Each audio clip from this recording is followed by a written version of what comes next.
गजा में इजराइल बुरी तरह से फंस चुका है। जब इजराइल ने अक्टूबर 2023 में गजा पर अपनी भरपूर फौजी कार्रवाई का आगाज किया था तो दुनिया ने एक बार फिर फिलिस्तीनी सरजमीन पर तबाही और बेबसी के मनाजिर देखे।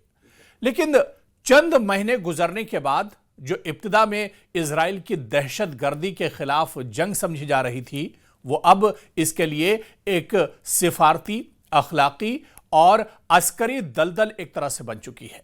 यानी गजा अब इजराइल के लिए दलदल बनता जा रहा है। इजराइल की फौज और आईडीएफ अब गजा के इस दलदल में बुरी तरह से फंसती जा रही है और अब बिन्यामिन नेतन्याहू की परेशानी लगातार बढ़ती जा रही है। न मुकम्मल फतेह हासिल हो सकी, न आलमी हमदर्दी बाकी रही। आज इजराइल न सिर्फ गजा के गंभीर और पेचीदा जोग्राफिये में उलझ चुका है, बल्कि आलमी राय आमा, बैनुल अक़वामी अदालतों और अंदरूनी सियासी बहरान में भी बुरी तरह इजराइल फंसा हुआ है और बिन्यामिन नेतन्याहू की जो मुश्किलात हैं वो लगातार बढ़ती जा रही हैं। गजा शहर के जुनूब मशरिकी मोहल्ले अज़-ज़ैतून में गुज़िश्ता चंद घंटों के दौरान शदीद झड़पें हुई हैं और इस दौरान ये इत्तलात भी सामने आई हैं कि 4 इजरायली फौजी लापता हो गए, जबकि 2 फौजी हमास के अस्करी विंग अल-क़साम ब्रिगेड की एक घात में मारे गए हैं। क्योंकि अब जमीनी लड़ाई एक तरह से छिड़ चुकी है और जमीनी लड़ाई में हमास बहुत मजबूत है। गौरिला जंग में हमास को कोई सानी नहीं है और ये इत्तला भी लगातार मीडिया के जरिए से आ रही है कि अब इजराइल के लिए गजा में परेशानियां बढ़ती जा रही हैं। और जिस तरह से ये जो हमला हुआ है, हमास ने जिस तरह से गजा के जंगजुओं को मार गिराया है, हमास ने जिस तरह से इजराइल के और आईडीएफ के जंगजुओं को पकड़ा है और इसके अलावा उन्हें नुकसान पहुंचाया है, इससे कहीं ना कहीं मुश्किलें और ज्यादा बढ़ गई हैं इजराइल की। और इसी दौरान इजरायली सहाफियों ने बाकायदा सोशल मीडिया प्लेटफॉर्मों पर ऐसी खबरें फैलाई जिनके मुताबिक गजा के कई सख्त नौयत के सिक्योरिटी वाकयात रूनुमा हुए हैं। जी हां, गजा के अंदर कई इस तरह के वाक़े हुए, कई हमास ने इस तरह के हमले किए। हमास के दरअसल कई अलग अलग सिक्योरिटी विंग हैं और इन्हीं चाहे सराया अल-कुद्स की बात करें, चाहे अल-क़साम की बात करें, चाहे इसके अलावा अल-क़ासिम ब्रिगेड की बात करें, ये वो अलग अलग सिक्योरिटी विंग है हमास के जो अपने अपने अंदाज से और अपनी अपनी जगह पर अपने अपने टारगेट सेट करते हैं और इस तरह से आईडीएफ और इजराइल को निशाना बनाते हैं। तो पिछले कुछ वक्त में आप देखिए कि गजा में इस तरह के कई वाकयात हुए हैं, कई हमले हमास की तरफ से किए गए हैं जिनमें इजरायली फौजियों की हलाकतें हुई हैं। इनमें सबसे नुमाया वाकया अल-ज़ैतून मोहल्ले में होने वाला घात का हमला था, जहां पर घात लगाकर यह हमला किया गया।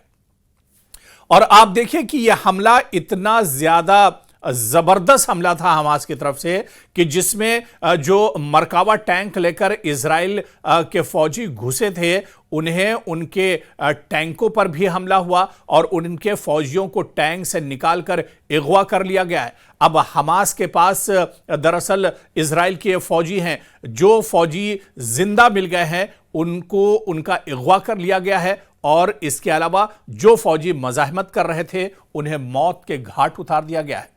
ताहम इजरायली फौज की जानिब से अभी बाकायदा या बाज़ाब्ता कोई ऐलान इसका सामने नहीं आया, लेकिन खबरों के मुताबिक इम्कान है कि इजरायली फौज ने हैनबिल प्रोटोकॉल नाफिज कर दिया है। जी हां, हैनबिल प्रोटोकॉल नाफिज कर दिया गया और यह कदम इजराइल की तरफ से उठाया गया है। देखिए, जब जब कोई बड़ा हमला हमास की तरफ से, हुसियों की तरफ से, ईरान की तरफ से या इसके अलावा हिजबुल्लाह की तरफ से अगर किया जाता है और उस हमले में इजराइल के जो जवान हैं या आईडीएफ के जो जवान हैं अगर वो पकड़ लिए जाते हैं या वो मारे जाते हैं तो इस हमले के जवाब में हैनिबल प्रोटोकॉल नाफिज कर दिया जाता है इजराइल की तरफ से।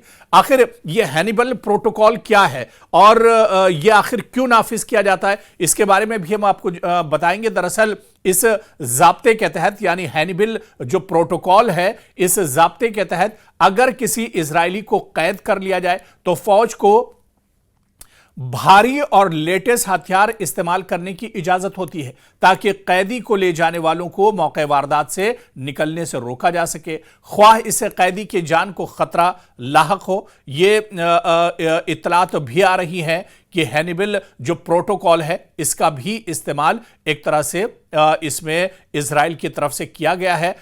लेकिन जो खबर सोशल मीडिया पर नशर हो रही है और इसके अलावा जो अरब ममालिक के जो न्यूज़पेपर्स हैं या जो मीडिया है वहां का जानकारी दे रहा है कि गजा में इजराइल का बड़ा नुकसान हुआ है, जिसमें कई सिक्योरिटी फोर्सेस के जवान मारे गए हैं और कई को हमास अपने साथ अगवा करके ले गए हैं। दरअसल टीवी पर नश्र होने वाले जो मनाजिर हैं इसमें भी हेलीकॉप्टरों की शदीद परवाजें देखी गई, जबकि गजा की फजा में रोशनी फैलाने वाले बम गिराए गए और मुसलसल झड़पों की आवाजें भी सुनी गई हैं।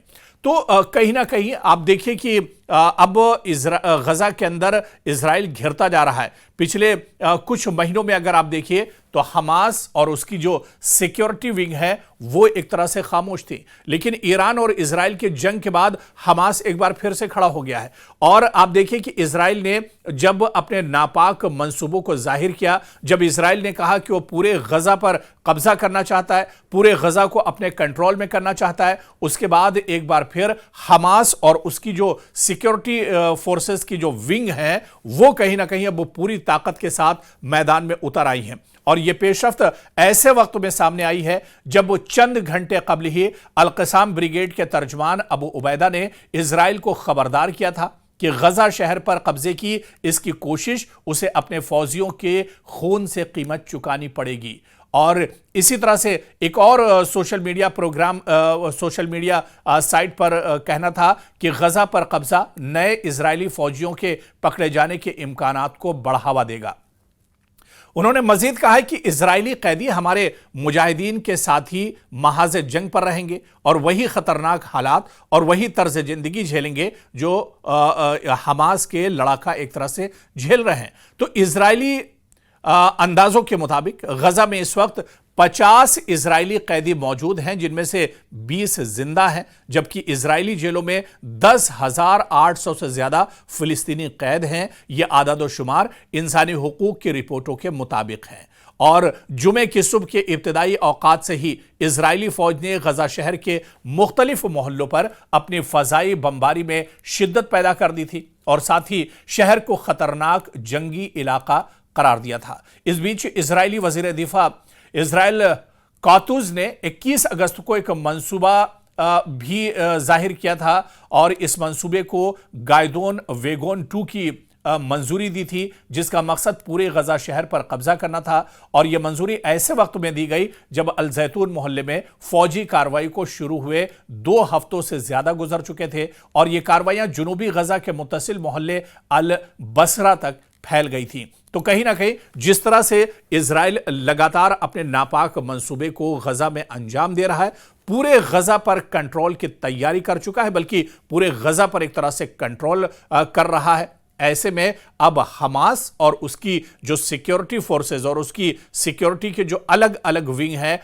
वो अब कहीं ना कहीं घात लगाकर, छुपकर और अचानक आईडीएफ और इजराइल के फौजियों पर हमला कर रहे हैं। और इन हमलों में इजराइल को काफी जानी और माली नुकसान उठाना पड़ रहा है। चाहे इससे पहले इजराइल के ड्रोन को मार गिराने का वाकया हो, चाहे मरकावा टैंक जो इजराइल का बहुत अहम टैंक माना जाता है उस टैंक पर हमले का वाकया हो, या इसके अलावा आप देखिए कि अल जैतून इलाके में मोहल्ले में जहां पर 3 से 4 इजरायली फौजियों का अगवा हमास ने किया है और इसके अलावा कई लापता बताए जाते हैं। इसके बाद कहीं ना कहीं इजराइल की परेशानियां बढ़ गई हैं और आने वाले दिनों में इसके जवाब में इजराइल क्या कुछ कदम उठाएगा, क्योंकि खून खराबा तो गजा में पहले से ही चल रहा है। गजा में 60,000 से ज्यादा लोग इससे पहले ही मारे जा चुके हैं, मासूमों का कत्ल हो रहा है। तो अब ऐसे में गजा और इजराइल और क्या ज्यादा सख्त कदम उठाएगा? हैनिबल